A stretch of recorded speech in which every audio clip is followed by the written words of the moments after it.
Back to stress for a second. Can people literally keel over and die from being too stressful?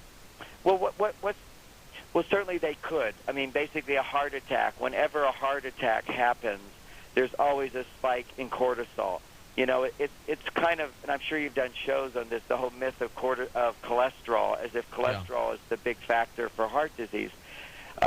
You know, for those that don't know that part of it, 50% of the people who have heart attacks have high cholesterol, and 50% have low cholesterol, and nobody over 70 has low cholesterol.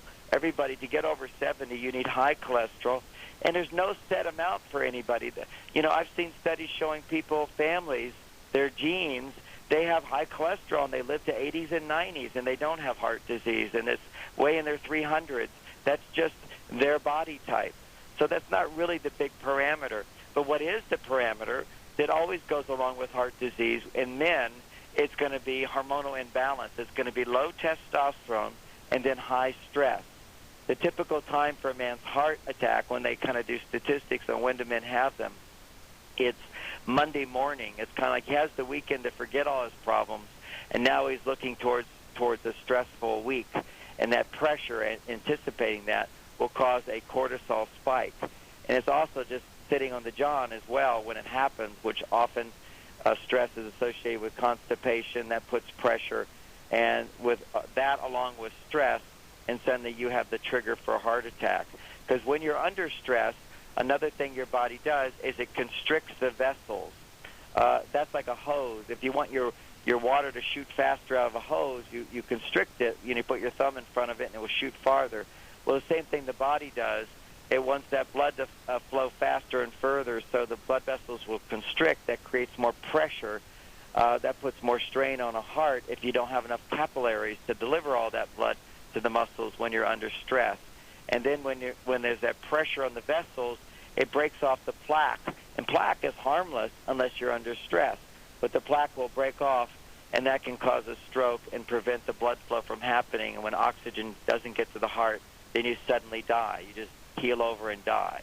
And that's just simply one of the vessels is being blocked by plaque. But the plaque breaks off, and then there's a blood clot.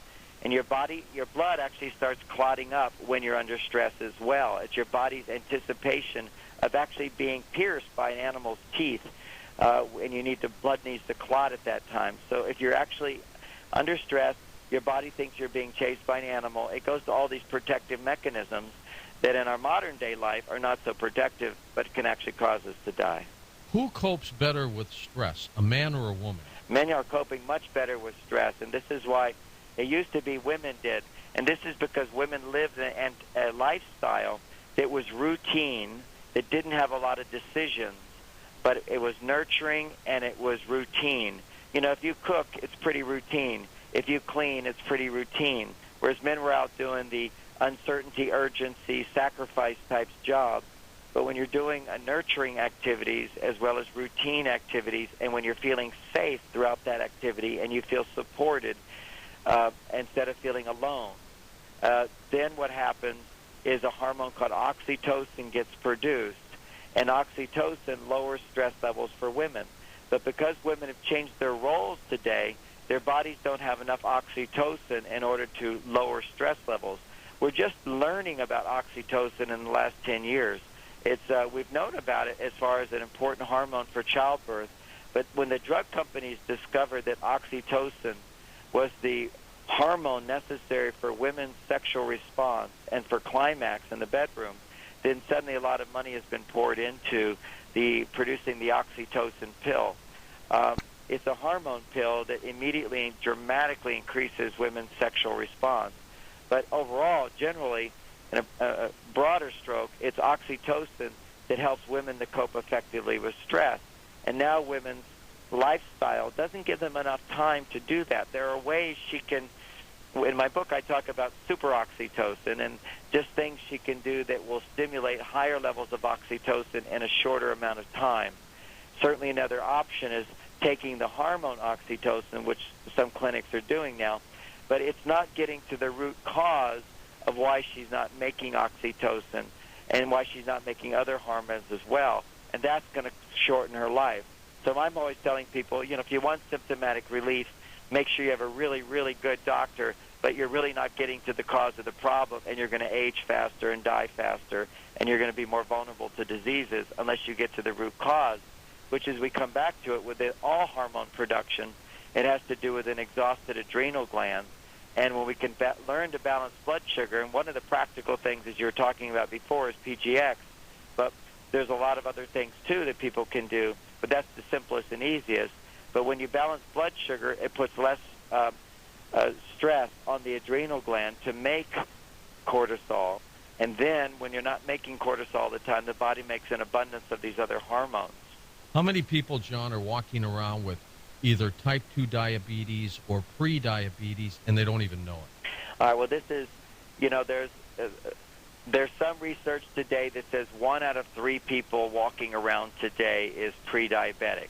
Oh my. Now, that's shocking. It's shocking. And even President Clinton was saying a while back, a couple of years ago, he said that the predictions are by 2020, 1 out of 3 children will have adult-onset diabetes before they're 20 years old, or pre-diabetes before they're 20 years old. Now, what's so shocking about that is usually people get diabetes. They're either born with it, that's diabetes 1, and it's much different from diabetes 2, which is what's become rampant today and deathly, basically. Your risk of heart disease dramatically goes up with diabetes. Your risk of cancer goes up, and, of course, your risk of brain strokes and brain problems and blindness and amputations and all that goes up. It's not a pretty sight.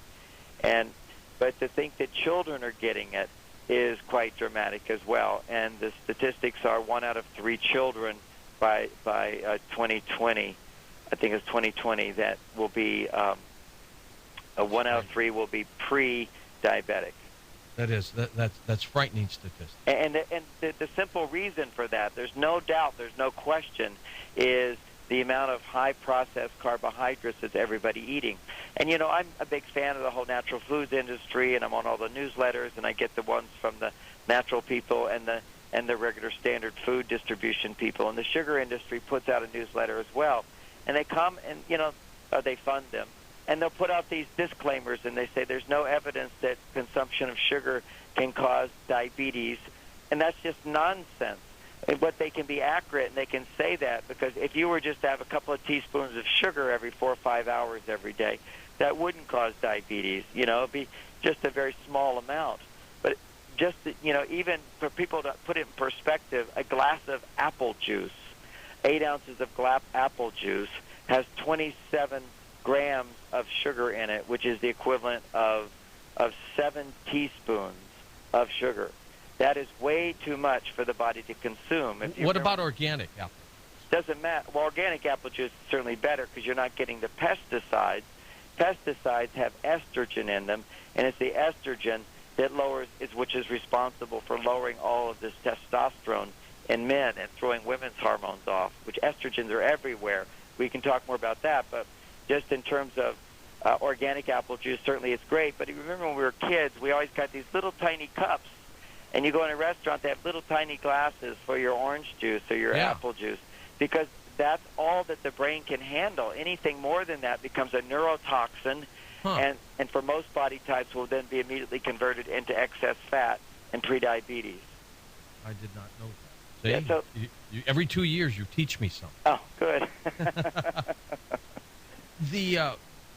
What is wrong with the pasta, the white breads, the starches, the potatoes, if you're pre-diabetic? They say stay off that stuff. Yeah, all the white foods, basically, what's going to happen is, people understand sugar causes blood sugar to rise, but they don't understand a white potato is like eating almost pure sugar. It just converts straight into sugar and causes blood sugar levels to spike. Anything more than a couple of teaspoons of sugar will cause blood sugar levels to spike. And if you're pre-diabetic, what that means is that your cells have become resistant to insulin, and insulin is what delivers sugar to the cells.